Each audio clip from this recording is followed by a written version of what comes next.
S, ಬಿಜೆಪಿಯವರು ನನ್ನನ್ನ ಬಲಿಪಶು ಮಾಡ್ತಿದ್ದಾರೆ. ಬಿಜೆಪಿಗೆ ದಲಿತ ಹಿಂದುಳಿದವರು ಬೆಳೆಯೋದು ಬೇಕಿಲ್ಲ ಅಂತ ಹೇಳಿ ಬಿಜೆಪಿಯಲ್ಲಿ ಎಷ್ಟು ಜನರ ಮೇಲೆ ಭ್ರಷ್ಟಾಚಾರ ಆರೋಪ ಇಲ್ಲ. ಈ ವಿಚಾರದ ಕುರಿತು ಬಿಜೆಪಿ ವಿರುದ್ಧ ನೂತನ ಸಚಿವ ನಾಗೇಂದ್ರ ಅವರು ವಾಗ್ದಾಳಿ ನಡೆಸಿದ್ದಾರೆ. ಎಸ್, ಬಿಜೆಪಿಗೆ ದಲಿತ ಹಿಂದುಳಿದವರು ಬೆಳೆಯೋದೇ ಬೇಕಿಲ್ಲ.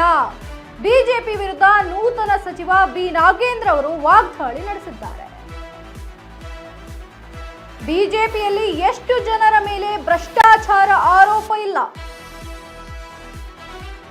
ನನ್ನನ್ನೇ ಬಿಜೆಪಿಯವರು ಟಾರ್ಗೆಟ್ ಮಾಡ್ತಿರೋದು ಯಾಕೆ ಅಂತ ಹೇಳಿ ಸಚಿವ ಬಿ ನಾಗೇಂದ್ರ ಅವರು ವಾಗ್ದಾಳಿಯನ್ನು ನಡೆಸಿದ್ದಾರೆ. ನನಗೆ ಎಸ್ಐಟಿ ಕ್ಲೀನ್ ಚಿಟ್ ಕೊಟ್ಟಿದೆ ಎಂದ ನಾಗೇಂದ್ರ, ಕೇಂದ್ರದ ಕುತಂತ್ರದಿಂದ ಬಲಿಪಶು ಮಾಡೋಕೆ ಹೊರಟಿದ್ದಾರೆ. ಜನಾರ್ದನ ರೆಡ್ಡಿ ಮಾತಿನ ಮೇಲೆ ನಿಗಾ ಇಟ್ಕೊಳ್ಳಿ,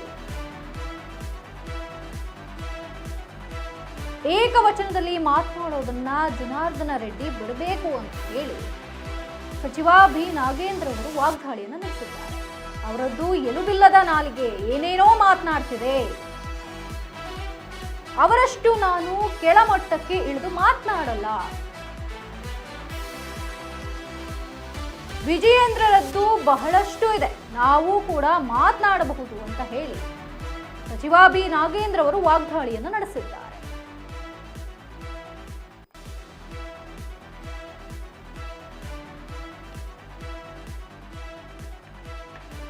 ಬಿಜೆಪಿಯವರು ನನ್ನ ಬಲಿ ಪಶುವನ್ನಾಗಿ ಮಾಡ್ತಿದ್ದಾರೆ. ಬಿಜೆಪಿಗೆ ದಲಿತ ಹಿಂದುಳಿದವರು ಬೆಳೆಯೋದೇ ಬೇಕಿಲ್ಲ ಅಂತ ಹೇಳಿ ನೂತನ ಸಚಿವ ವಿ ನಾಗೇಂದ್ರ ಅವರು ವಾಗ್ದಾಳಿಯನ್ನು ನಡೆಸಿದ್ದಾರೆ.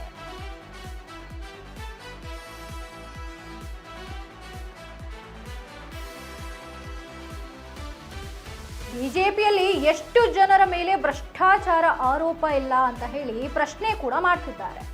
ನನ್ನನ್ನೇ ಬಿಜೆಪಿಯವರು ಟಾರ್ಗೆಟ್ ಮಾಡ್ತಿರೋದು ಯಾಕೆ? ನನಗೆ ಎಸ್ಐಟಿ ಕ್ಲೀನ್ ಚೀಟ್ ಕೂಡ ಕೊಟ್ಟಿದೆ, ಆದರೂ ಕೂಡ ನನ್ನ ಮೇಲೆ ಯಾಕೆ ಈ ರೀತಿ ಬಿಜೆಪಿಯವರು ಕುತಂತ್ರವನ್ನ ಸಾಧಿಸ್ತಾ ಇದ್ದಾರೆ, ಕುತಂತ್ರದಿಂದ ಬಲಿಪಶು ಮಾಡಲಿಕ್ಕೆ ಹೊರಟಿದ್ದಾರೆ ಎನ್ನುವಂಥದ್ದು ಬಿ ನಾಗೇಂದ್ರ ಅವರ ಪ್ರಶ್ನೆಯಾಗಿದೆ. ಏಕವಚನದಲ್ಲಿ ಮಾತಾಡೋದನ್ನ ಜನಾರ್ದನ ರೆಡ್ಡಿ ಅವರು ಬಿಡಬೇಕು ಅಂತ ಹೇಳಿ ಹೇಳ್ತಿದ್ದಾರೆ. ಅವರದ್ದು ಎಲುಬಿಲ್ಲದ ನಾಲ್ಗೆ ಏನೇನೋ ಮಾತನಾಡ್ತಿದೆ, ಅವರಷ್ಟು ನಾನು ಕೆಳಮಟ್ಟಕ್ಕೆ ಇಳಿದು ಮಾತನಾಡೋದಿಲ್ಲ. ವಿಜೇಂದ್ರರದ್ದು ಬಹಳಷ್ಟಿದೆ, ನಾವು ಕೂಡ ಮಾತನಾಡಬಹುದು ಅಂತ ಹೇಳಿ ನಾಗೇಂದ್ರ ಅವರು ಹೇಳಿದ್ದಾರೆ.